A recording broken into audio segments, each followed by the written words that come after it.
Hello दोस्तों, स्वागत है आपका अपने YouTube channel digital modern academy में। दोस्तों आज हम जीएस के नए टेस्ट के साथ आपके सामने हाजिर हुए हैं, जो कि आपके एसएससी जीडी, यूपी पुलिस तथा जितने भी एग्जाम जिनमें जीएस का पोर्शन आता है उसमें यूजफुल रहेगा।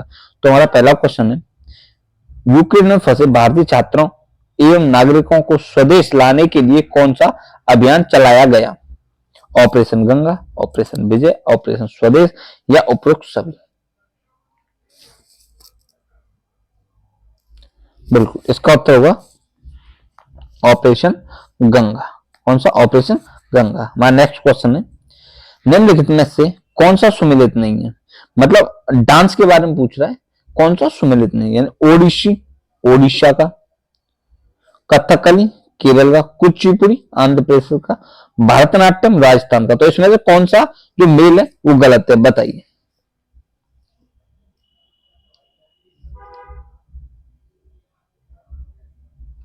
बिल्कुल, इसका उत्तर होगा डी, क्योंकि भरतनाट्यम में जो हुआ कौन कहां का है? वह तमिलनाडु का। कहां पे? तमिलनाडु का। साथ ही साथ राजस्थान का जो नृत्य वह घूमर और आपका घनघोर। आई बात समझ?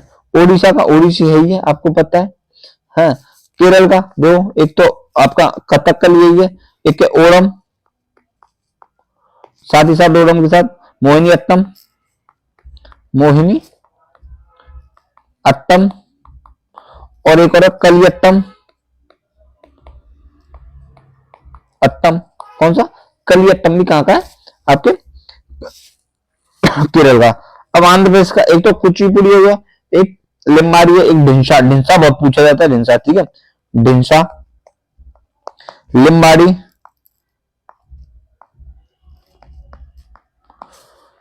है, और कोलटम, ए कोलटम। तो ये है आपके आंध्र प्रदेश के। नेक्स्ट क्वेश्चन है हमारा, बंगाल में भक्ति आंदोलन के प्रवर्तक कौन थे? नामदेव, चैतन्य, कबीरदास और रामानंद। बताइए।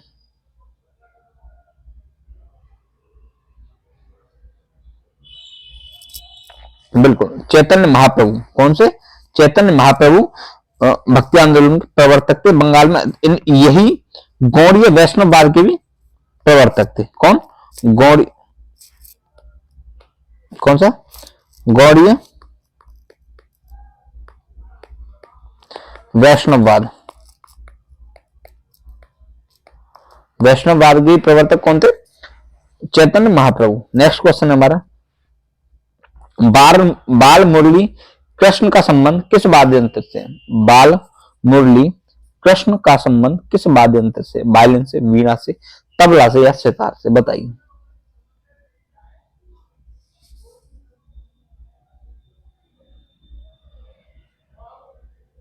बिल्कुल, इसका उत्तर होगा वायलिन। अच्छा, वायलिन के और जो वादक हैं वो आपके एनआर मुरलीधर, एनआर मुरलीधर, साथ ही साथ M S Gopal Krishnan, M S Gopal Krishnan भी आपके मुरली वादक हैं। अब देखते हैं वीणा के। वीणा के आपके जो प्रसिद्ध है, असद अली खान। कौन? असद अली खान। साथ ही साथ हम पंडित विश्वमोहन, पंडित विश्वमोहन, ये किसके? वीणा के। अच्छा, तबला के इंपोर्टेंट कौन कौन से आपको बता दें, जाकिर हुसैन, विजय घाटे, जाकिर हुसैन, हुसैन विजय घाटे,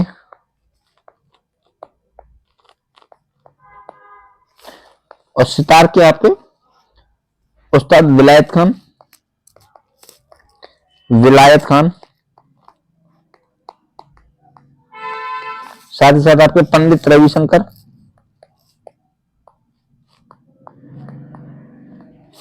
और आपके उस्ताद अली खान, उस्ताद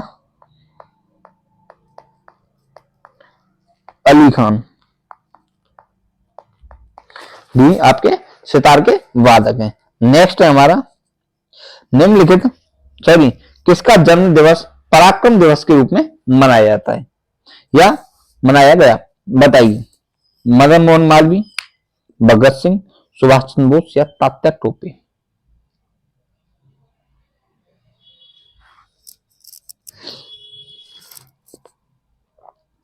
तो बिल्कुल इसका उत्तर होगा सुभाष चंद्र बोस। ठीक है, इनका जन्म कब हुआ? 23 जनवरी 1897 में। 23 जनवरी 1897 में कहां पे हुआ? कटक महाराष्ट्र, सॉरी कटक आपके उड़ीसा में। कटक उड़ीसा में इनका जन्म हुआ। ठीक है, कब मनाया हुआ? 2021 से इसको मनाया जाता है। 2021 से पराक्रम दिवस को मनाया जाता है। कब?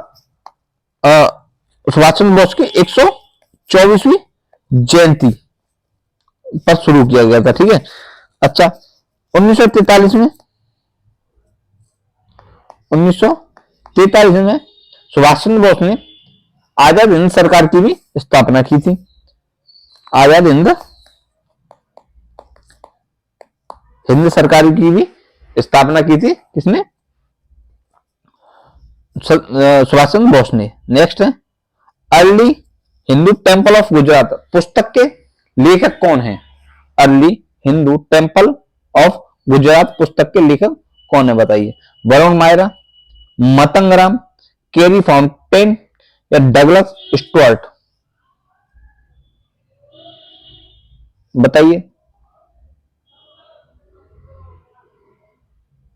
बिल्कुल इसका उत्तर होगा वरुण मायरा। नेक्स्ट क्वेश्चन है अंतरराष्ट्रीय अहिंसा दिवस कब मनाया जाता है? अंतरराष्ट्रीय अहिंसा दिवस कब मनाया जाता है? 1 जनवरी, 26 जनवरी, 2 अक्टूबर या 15 अगस्त।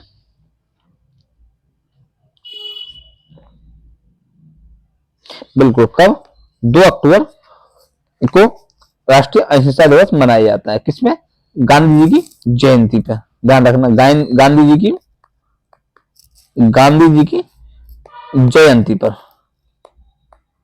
अच्छा इस बात को ध्यान रखना 2023 की जो थीम थी परिवार और जनसांख्यिकी में परिवर्तन। थीम थी क्या? परिवार एवं जनसांख्यिकी में परिवर्तन। ध्यान रखना। नेक्स्ट क्वेश्चन है हमारा संत कबीर अकादमी की स्थापना कहां की गई? संत कबीर अकादमी की स्थापना कहां की गई? मगध, काशी, प्रयागराज या कन्नौज में, बताइए। करंट का क्वेश्चन है।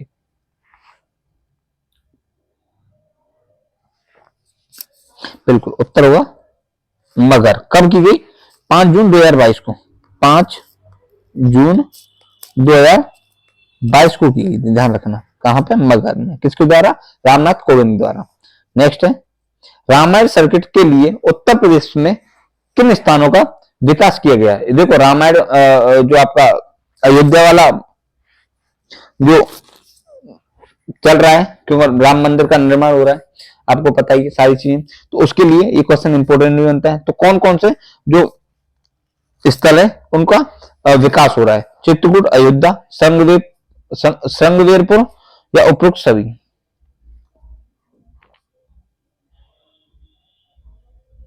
बताइए। बिल्कुल इसका उत्तर होगा उपरोक्त तीनों स्थानों का विकास हो रहा है। नेक्स्ट क्वेश्चन है मंगल पांडे का जन्म उत्तर प्रदेश के किस जनपद में हुआ था? बलिया, मेरठ, वाराणसी या लखनऊ, बताइए। बिल्कुल उत्तर होगा इसका बलिया में। कब हुआ था? 19 जुलाई 1827 को। 19 जुलाई 1827 को। मृत्यु कब हुई थी? 8 अप्रैल, कब हुई थी? 8 अप्रैल 1957। यहीं से 1857 की क्रांति का सॉरी 1857 1957 1857 सॉरी 1857 की क्रांति का यहीं से शुरू हुई। कहां से? 1870। क्यों? इन्हीं ने क्या किया था, जो चरयुक्त कास्तूर है उनको खोलने से मना कर दिया। तो यहीं से 1857 क्रांति की शुरुआत होती है। नेक्स्ट है, शहनाई सम्राट बिस्मिल्लाह खां का जन्म किस राज्य में हुआ था? मध्य प्रदेश, गुजरात, बिहार या बंगाल में?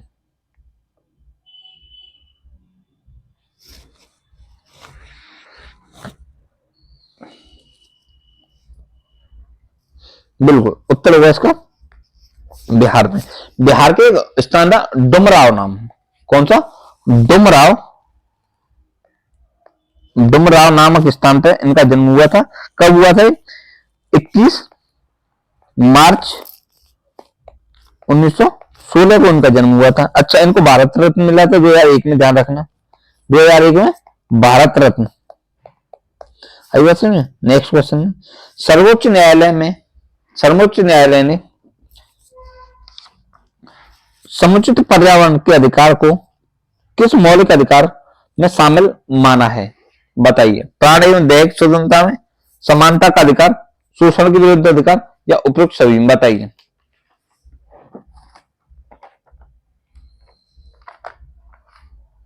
बताइए।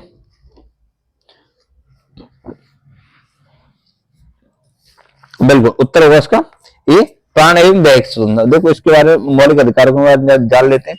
तो मूल संविधान मौलिक अधिकार थे, मूल में 7 मौलिक अधिकार थे, लेकिन वर्तमान में 6 मौलिक अधिकार है। कौन से? 6। अच्छा, जो 7वां मौलिक अधिकार था उसे 44वें संविधान संशोधन द्वारा, कौन से? 44वें संविधान संशोधन द्वारा मौलिक अधिकारों से हटा दिया गया था। याद रखना, मौलिक अधिकार 6 कौन कौन से? समानता का अधिकार, स्वतंत्रता का अधिकार, शोषण के विरुद्ध अधिकार, धर्म की स्वतंत्रता, संस्कृति और शिक्षा का अधिकार और साथ साथ संवैधानिक उपचार। इस प्रकार 6 हमारे मौलिक अधिकार हैं। नेक्स्ट क्वेश्चन है, हड़प्पा संस्कृति में मुद्राओं एवं पक्की मिट्टी की कलाकृतियों में किस पशु का चित्रण नहीं किया गया है? गाय का, हाथी का, गैंडा का या बाघ का?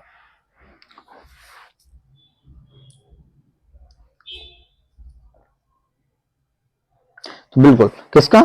गाय का चित्रण नहीं किया गया। देखो हड़प्पा सभ्यता को कौन सी सभ्यता बोलते हैं? सिंधु सभ्यता। सिंधु सभ्यता भी बोलते हैं। अच्छा, इसकी खोज की गई तो 1921-22 में किसके द्वारा? राखालदास बनर्जी और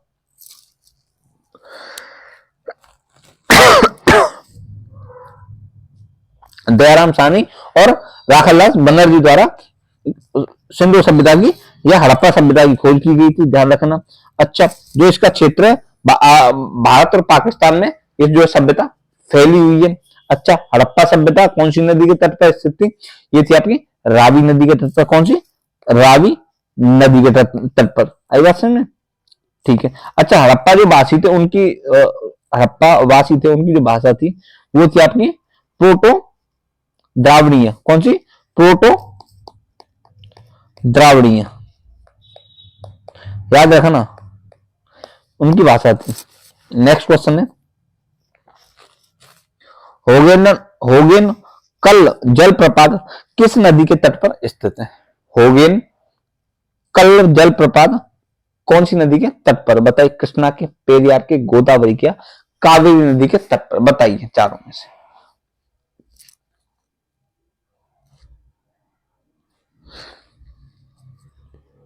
बिल्कुल इसका उत्तर होगा कावेरी नदी के तट पर। अच्छा, कहां पे?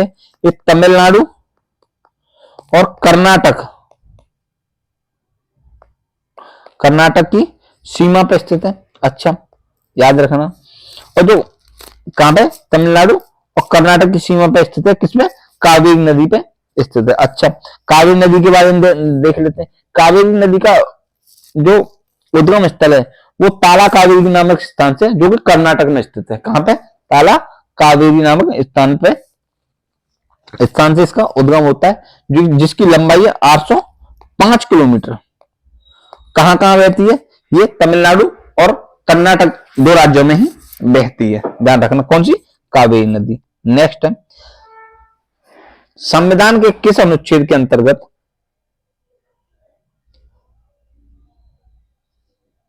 न्यायालय द्वारा संसदीय कार्यवाहियों की जांच करना प्रतिबंधित किया गया है। कौन सी अनुच्छेद के अंतर्गत न्यायालय द्वारा संसदीय कार्यवाहियों की जांच करना प्रतिबंधित किया गया? अनुच्छेद 127, अनुच्छेद 122, अनुच्छेद 126 या अनुच्छेद 139? बताइए।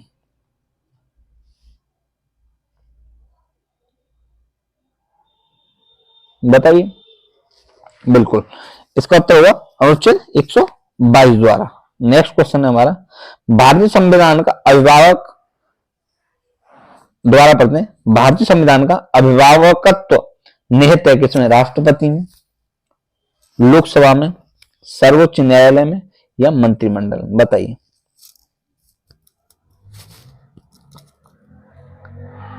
यानी कि एक तरह से इसको यही बोलते हैं, संविधान का अभिभावक किसे माना है? तो किसे माना है? सर्वोच्च न्यायालय को संविधान का अभिभावक माना गया है। नेक्स्ट क्वेश्चन है, गुप्त काल का पक्की ईंटों से बना भीतरी गांव मंदिर स्थित है? बताइए कहां पे? चित्रकूट में, कानपुर में, गोरखपुर में या वाराणसी में?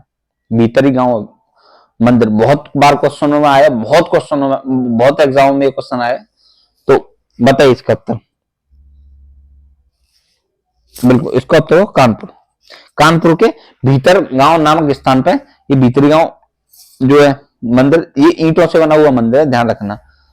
नेक्स्ट क्वेश्चन है, निम्नलिखित में से कौन सा लोक नृत्य दिए गए राज्यों से सुमेलित नहीं है? भांगड़ा पंजाब में, बिहू आंध्र प्रदेश में, डांडिया गुजरात में, बाउल पश्चिम बंगाल में? बताइए।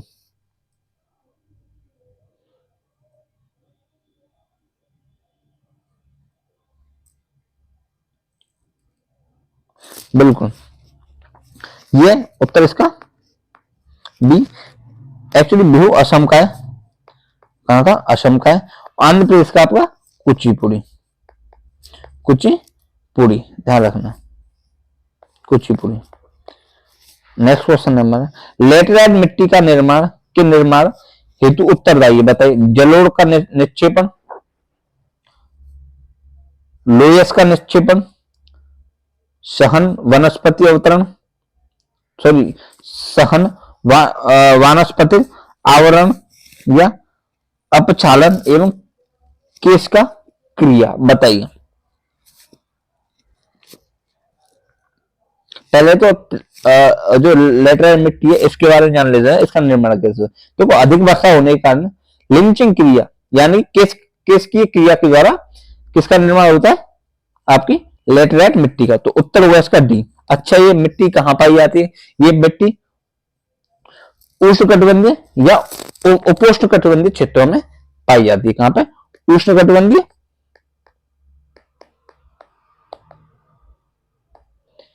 उष्णकटिबंधीय या उपोष्णकटिबंधीय क्षेत्रों में पाई जाती है। नेक्स्ट क्वेश्चन है हमारा, मुद्रास्फीति से कौन लाभान्वित होता है? मुद्रास्फीति से कौन लाभान्वित होता है? इसका उत्तर बताइए। लेनदार, देनदार, बैंक या नागरिक? मुद्रास्फीति से कौन लाभान्वित होता है? बताइए। देखो, पहले तो हम मुद्रास्फीति को जान लेते हैं। देखो, मुद्रास्फीति क्या होती है? जब वस्तु की अपेक्षा जो मुद्रा है, मुद्रा की कीमत, मतलब वस्तु की एवज मुद्रा की कीमत कम होना। मतलब देखो, मैं दोबारा समझाता हूं। जैसे आज 1 रुपए में 4 टॉफी आ रही हैं। 1 रुपए में कितनी टॉफी आ रही है? 4 टॉफी आ रही हैं। और जैसे ही मुद्रास्फीति होती है तो क्या हो? जैसे 1 रुपए में 1 टॉफी आई तो टॉफी की वैल्यू बढ़ी ना। कहा 1 रुपए में 4 टॉफी आ रही थी और 1 रुपए में 1 टॉफी आई, तो वैल्यू किसकी बढ़ी? टॉफी की बढ़ी ना। मुद्रा तो वही है, मुद्रा तो 1 रुपए ही है ना। तो इसमें क्या हुआ? इसमें फायदा किसको हुआ? जो टॉफी बना रहा हुआ, यानी देनदार होगा ना। तो ये होती है मुद्रास्फीति की स्थिति। जब जो वस्तु है, वस्तु की कीमत मुद्रा से अधिक हो जाए, मुद्रा से अधिक हो जाए और मुद्रा की कीमत कम हो जाए, तो उस स्थिति को क्या बोलते हैं, मुद्रा स्फीति। इसमें जो लाभ होता है वो होता है देनदार को, जो वस्तु को बेच रहा है। नेक्स्ट है थर्ड वर्ल्ड शब्द का उपयोग किस संदर्भ में किया जाता है, विकासशील देशों में, एशियाई देशों में, विकसित देशों में या तेल उत्पादक देशों में, बताइए। थर्ड वर्ल्ड शब्द का उपयोग किसके संदर्भ में किया जाता है, विकासशील देशों में, एशियाई देशों में, विकसित देशों में, तेल उत्पादक देशों में।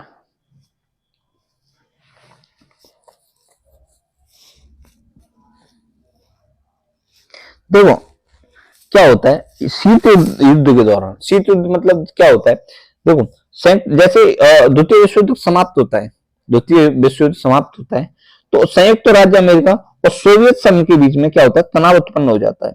लेकिन वो जो तनाव उत्पन्न रहता है उसे क्या बोलते हैं, शीत युद्ध बोला, मतलब एक दूसरे पर कटाक्ष करना, तो उस युद्ध को क्या बोला जाता था, शीत युद्ध। अच्छा थर्ड वर्ल्ड वाली बात हो गई, उसमें क्या था, वे देश जो विकासशील की स्थिति में थे, जो ना तो संयुक्त राज्य अमेरिका के साथ थे ना ही सोवियत रूस के साथ थे, तो बीच में रहने वाले जो क्योंकि इधर संयुक्त राज्य अमेरिका वाले और इधर सोवियत रूस वाले, तो एक मध्य से ये फर्स्ट वर्ल्ड मान लिया, ये सेकंड वर्ल्ड मान लिया, और जो दोनों में किसी के साथ नहीं थे उनको माना गया थर्ड वर्ल्ड। कौन सा, थर्ड वर्ल्ड। तो वैसे देशों को क्या बोलेगा, विकासशील, जो अपने विकास में लगे पड़े थे, उन देशों को क्या बोलेगा, विकासशील देश। नेक्स्ट है लाइफ ऑफ पाई नामक पुस्तक के लेखक कौन है, रोहिंगटन मिस्त्री, यंग मार्टिन, करोल शील्ड और चेतन भगत। लाइफ ऑफ पाई पुस्तक के लेखक बताइए।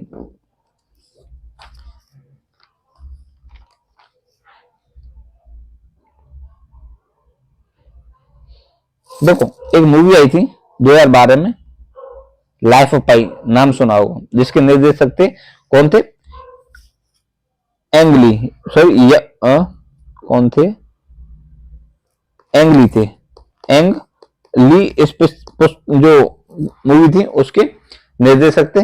इसमें जो लीड में थे, जो एक्टर थे, इरफान खान थे, तथा एक्ट्रेस थी इसमें तब्बू। और ये जो लाइफ ऑफ पाई जो पुस्तक है वो लिखी गई थी किसके द्वारा, यान मार्टिन द्वारा। ठीक है। नेक्स्ट क्वेश्चन है किस पैर में राग भैरवी गायन सर्वाधिक उपयुक्त माना जाता है, राग भैरवी, रात में, शाम में, सुबह में या तीसरे पैर में, बताइए। राग भैरवी तो ये गाया जाता है भाई साहब कब, सुबह के पैर में, कब, सुबह के पैर में राग भैरवी को गाया जाता है। अच्छा आपने एक नाम सुना होगा, जैसे अभी तो नहीं लेकिन आज से 10-15 साल पहले एक चैनल हर टीवी पे चलता रहता था जिसका नाम था डीडी नेशनल, और सुबह सुबह गीत आता था, कौन सा, आपने सुना होगा, मिले सुर मेरा तुम्हारा तो सुर बने हमारा। सब बच्चों ने, सब लोगों ने सुना होगा, जितने भी पढ़ने वाले हैं सबने ये गाना सुना होगा। तो ये राग भैरवी का ये गाना था जो कि सुबह सुबह नेशनल टीवी पे आता था। नेक्स्ट क्वेश्चन है कंप्यूटर किस भाग को नर्वस सेंटर कहा जाता है, नर्व सेंटर कहा जाता है, सॉफ्टवेयर को, हार्डवेयर को, कंट्रोल यूनिट को या प्रोग्राम्स को, बताइए।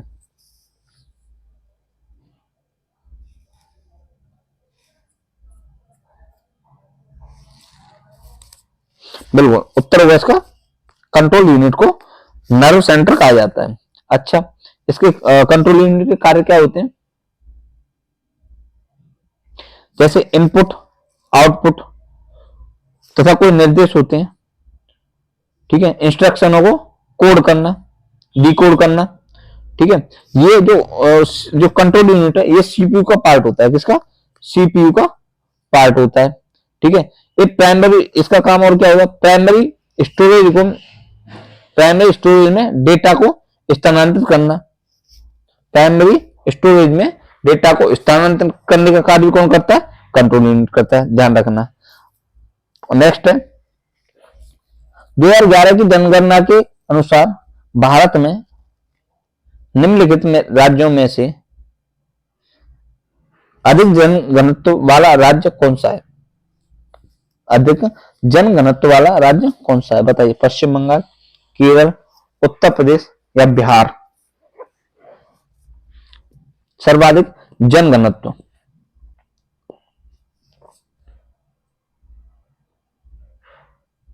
बताइए। बिल्कुल उत्तर हुआ बिहार। ठीक है, क्या था? क्या उत्तर? बिहार। अच्छा, जो इसमें जनघनत्व किसका कितना है? इसका 1106 व्यक्ति पर वर्ग किलोमीटर। ठीक है। उत्तर प्रदेश का कितना है? 829। केरल का आपका 860। पश्चिम बंगाल का 1028। अच्छा, भारत का पूरे का कितना है? संपूर्ण भारत का जनघनत्व 382 व्यक्ति पर वर्ग किलोमीटर। और सबसे कम जनघनत्व आपके अरुणाचल प्रदेश का। अरुणाचल प्रदेश का कितना? 17 व्यक्ति पर वर्ग किलोमीटर। आई बात समझ? यहां तक समझ आई। और सर्वाधिक केंद्र शासित प्रदेशों में पूछा जाए तो सबसे ज्यादा जनघनत्व आपके दिल्ली में। तो यहां पे आपका जो है टेस्ट ये हो गया समाप्त। ठीक है। अब एक क्वेश्चन है जिसका उत्तर आप लोग मुझे कमेंट में देंगे। जल की संशुद्धियों में कौन सा रसायन प्रयुक्त होता है? पोटेशियम सल्फेट, ठीक है, पोटेशियम परमैंगनेट, सल्फ्यूरिक अम्ल या नाइट्रिक अम्ल? आप इनमें से उत्तर मेरे को कमेंट में बताएं और साथ ही साथ हमको ये भी बताएं कि आपके इस टेस्ट में कितने क्वेश्चन सही हुए तथा कितने क्वेश्चन गलत हुए। ठीक है। तो इस जो टेस्ट है इसको यहीं समाप्त करते हैं। कल मिलते हैं फिर एक नए टेस्ट के साथ। तब तक के लिए आप लोग अपना ख्याल रखिए। नमस्कार।